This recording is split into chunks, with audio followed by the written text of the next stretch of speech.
Hey, you finally got your first special weapon. You've been waiting for your first mining event, maybe you got lucky on a lucky spin, or you bit the bullet and just spent a bunch of gems. But however it happened, congratulations! Special weapons are awesome, but now that you have the coveted special weapon, the question is it any good? Luckily for you, it turns out that basically every special weapon in the game is better than the base weapons if you get them to 5 stars. But getting it to 5 stars is going to take literal months of investing all of your arena tokens, and once you use them, you can't get them back. Therefore, it's really important to know if that investment is going to pay off. To answer that, I'm going to go through all of the special weapons in Heroes vs Hordes and rank them from worst to best. But this isn't just my opinion. To do this analysis, I did the following things. First, I asked my guildmates a ton of questions, so thanks to the Cakery for helping me out. Then I asked everyone on the main Discord, and while I got a bunch of trolls, thanks to the people that did help me out. Third, I looked through the last 6 months of comments in the main Discord channel. Based on my weeks of research and over 7,000 runs in the game, this will put a spotlight on which weapons really shine. Starting out at number 12 is the first weapon I ever got, Candy Cane. And it sucks, as far as special weapons go. The area of effect is too small, the pushback isn't big enough, and it doesn't really do any damage because it rarely hits any horde. That's before you forge it up. After you forge it up to 5 stars, it will be good enough to replace the last item in your build. So think of something like replacing crossbow or ice wand. But that's about it. It does evolve off of damage tome, which is easy to fit into your build. But the 3 star, 5% increased damage to slowed enemies is relatively weak compared to other special weapons global buff. In all of the last 3 months of comments since it's been released, I haven't seen anybody forge this thing up all the way to 5 stars. It's not worth the investment of 8,500 super tokens in my opinion, when it can be better spent elsewhere. Although to the one Candy Cane fan out there, sorry. Which brings me on to number 11, Smoke Bomb. Turns out the second special weapon I got wasn't very good either, and I regretted it almost as soon as I got it. So apparently I'm cursed. To make matters worse, they just nerfed the crap out of Smoke Bomb. They made the area of effect much smaller than it previously was. The 3-star Forge gives you 10 evasion, which is hard to come by, but it's not great because you don't get hit in most game modes. Furthermore, it evolves off of Duration Tome, which isn't great and will alter your build path a bit. Now, Smoke Bomb, I'm told, before the nerf was extremely strong at 5-star Forge for Nightmare mode, but it's basically limited to only content where you're actually getting hit, which means it's only really good in Nightmare mode and like upper stages of Hero Clash. Because it only has that niche use, the other special weapons are much better. At number 10 is Snow Globe. Now, the comments for people that have Snow Globe are actually super positive. People that have it love it. And as soon as you get it, you can typically use it to replace Ice Wand or Crossbow in your build. And it's at this point I should mention that all special weapons are great, that no matter which one you get, except for maybe Candy Cane and Smoke Bomb, you can start putting them into your base build as soon as you get them. They're going to replace the last item like Crossbow or Ice Wand 95% of the time. It's just that certain ones are better than others. Snow Globe came out around Christmas, and based on all the comments, no one has really invested the 8,500 tokens to get it up to 5 stars. Which means that like the whales really don't see all that much value in it, relative to the other special weapons. It evolves off of Area Tome, which makes it super easy to evolve in a typical build, but the 1.05 damage to frozen enemies isn't great relative to many of the other special weapon 3-star global buffs. So all in all, Snow Globe is fun, but it won't be one of your top tier weapons. Number 9, Phantom's Fang. Phantom's Fang is when you start to see trade-offs really emerge in special weapons. It's not great when you first get it, but if you can get it up all the way to 5 stars, it's fantastic in certain modes, particularly Boss Brawl. The big debuff that it adds is bleeding. When heroes don't have a natural bleed in their kit, it can be the only way to add this status to something like Boss Brawl, increasing your damage a lot. It's not going to fit into your basic builds because it evolves off of Speed Tome. And again, the 3-star global buff that increases your bleed damage will help the weapon itself and a couple other heroes, but isn't globally helpful. But if you can get this thing all the way up to 5-star Forge, it will start doing a ton of damage to single targets, making it way better for Boss Brawl and will start to outdamage most of the other weapons in your build. Next up is Scrap Hammer, which is basically a Tale of Two Cities. It's gonna feel real bad and unusable when you first get it, but if you get this thing all the way up to 5 stars, it's a beast. At low points in Forge, you can probably replace Crossbow or Ice Wand, especially in something like Nightmare mode where you want the extra pushback.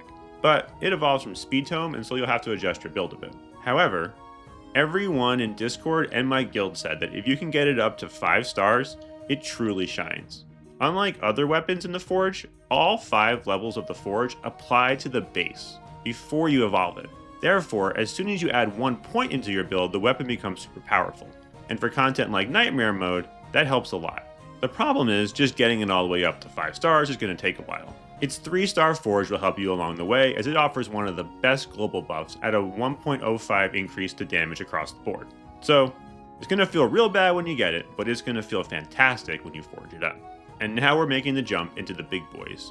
These last 7 weapons are just all around fantastic, and be happy if you get any one of them. They will all be big upgrades over your base weapons. Number 7 is Dagger of Dusk. Dagger of Dusk is the less popular version of its brother, Dagger of Dawn. This is a very single target based weapon, making it great for something like boss brawl or adding in to the end of your base weapon build. Unfortunately, it doesn't evolve unless you have Dagger of Dawn, so it's going to have a lower cap for most players unless you're able to get its brother. Furthermore, the 3-star Forge is kind of underwhelming at a 1.05 multiple to damage against bosses and elites. Again, this weapon is basically targeted for boss brawl, but that's not globally helpful. Coming in at number 6, I have Pitchfork. Pitchfork is actually a pretty cool weapon from start to finish. You can use it as soon as you get it to replace something like Ice Wand and Crossbow again at the end of your build. It has an interesting kind of power spike, where it gets really strong at 2-star Forge, before still being really good at 5-star Forge.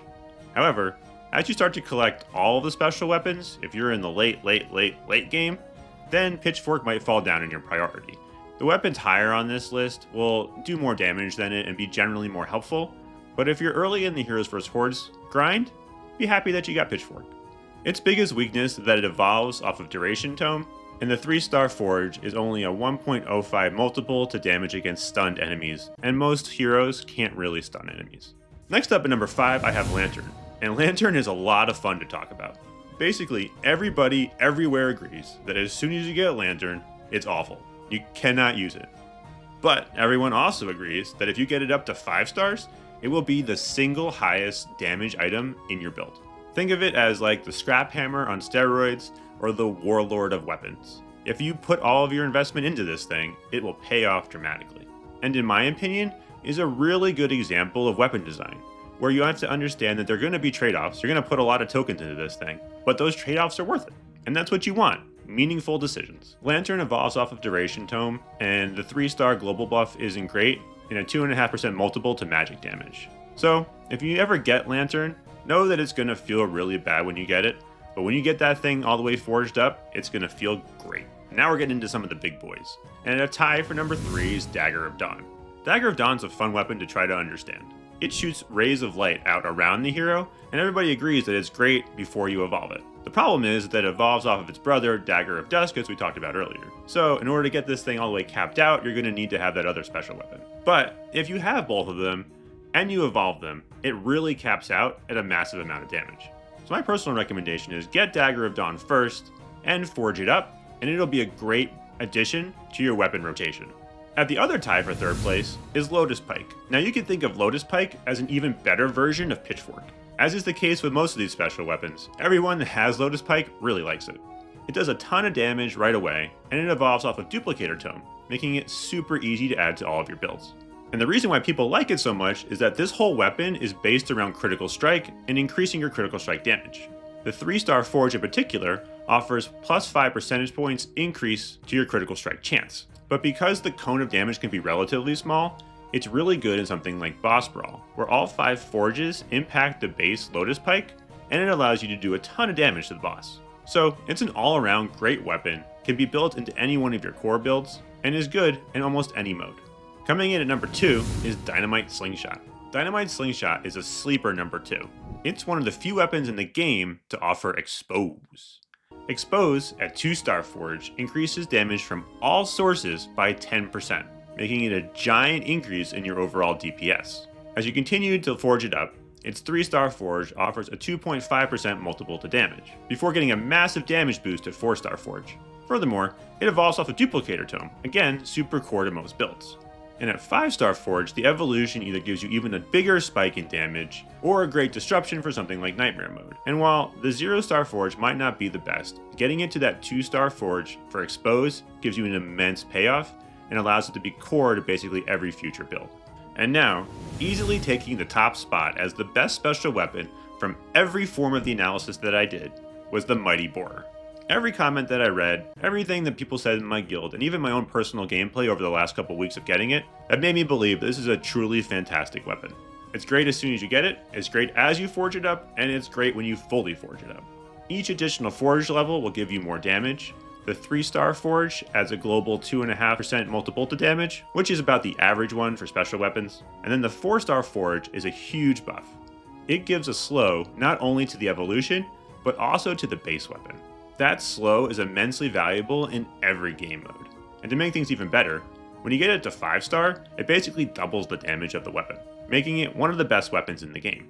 It evolves off of Damage Tome, again making it super easy to put into your build, and so you're going to be using this thing in normal mode, hard mode, nightmare mode, boss brawl, name the event type, and you're going to be using Mighty Borer. And that's it. That's my ranking of the current 12 special weapons in Heroes vs. Hordes. In my head, there are 3 takeaways that I have from doing all this analysis. The first is that if you get any special weapon up to 5-star forge, it's a great weapon and can be part of your core build. A next set of them have trade-offs, either where they are not great early but they get fantastic super late, or are kind of consistent throughout without ever hitting a super high peak. And then the Borer is just the best weapon, and you can use it as soon as you get it until you're done with the game. So if you're ever in a situation where you need to choose between special weapons, I hope this makes it clear on which ones are the best and the trade-offs between the different ones. I'm Coles, I'm a high-level HvH player. This video was executive produced by Cake Invictus. If you'd like to be an executive producer, please sign up for my Patreon, where you'll get early access to videos and priority answers to questions. You can find me here, on Discord, or on Reddit. And remember, always do your adventures!